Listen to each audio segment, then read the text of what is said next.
কালী মন্দিরের ইতিহাস নিয়ে আজকের আলোচনার বিষয়। প্রতিষ্ঠাত্রী, এই মন্দিরটি প্রতিষ্ঠা করেন জনদর্দী ও ধর্মপরায়ণ জমিদার রানী রাসমণি। প্রতিষ্ঠা 1855 সালের 31শে মে, স্নানযাত্রার এক শুভ তিথিতে মন্দিরটি প্রতিষ্ঠিত হয়। দেবী, মন্দিরে দেবী কালীকে ভবতারিণী নামে পূজা করা হয়। মন্দির প্রতিষ্ঠার নেপথ্য কাহিনী স্বপ্নাদেশ। 1847 সালের দিকে রানী রাসমণি তীর্থযাত্রার জন্য সশিষ্যে 24টি নৌকায় চেপে কাশী, বারাণসী যাওয়ার প্রস্তুতি নিচ্ছিলেন। যাত্রার ঠিক আগের রাতে তিনি দেবী কালীর স্বপ্নাদেশ পান।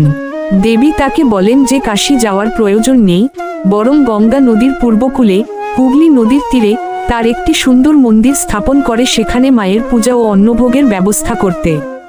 দেবী প্রতিশ্রুতি দেন যে তিনি সেই প্রস্তর মূর্তিতেই প্রকাশিত হবেন এবং পূজা গ্রহণ করবেন।